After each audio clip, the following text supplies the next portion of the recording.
তোমার এক একটা সুন্নতের বিনিময়ে আমি নবী বলে দিলাম, তুমি 100টা গলা কাটা শহীদের সওয়াব তোমার আমল নামায় লিখে দেয়া হবে।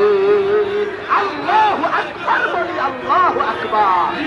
আজকে দুঃখজনক ব্যাপার, আমরা আজকে মুসলমান কিন্তু নবীর সুন্নাত আমাদের অন্তরে নাই। কথাগণ ঠিক না রাখে?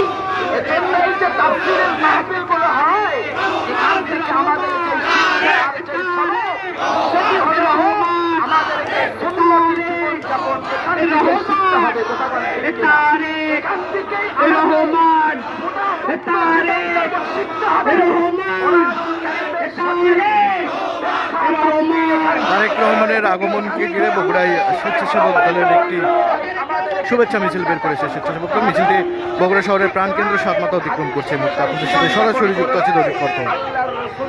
সে তো হলো সেই হলো একজন প্রকৃতপক্ষে আশিকে রাসূল।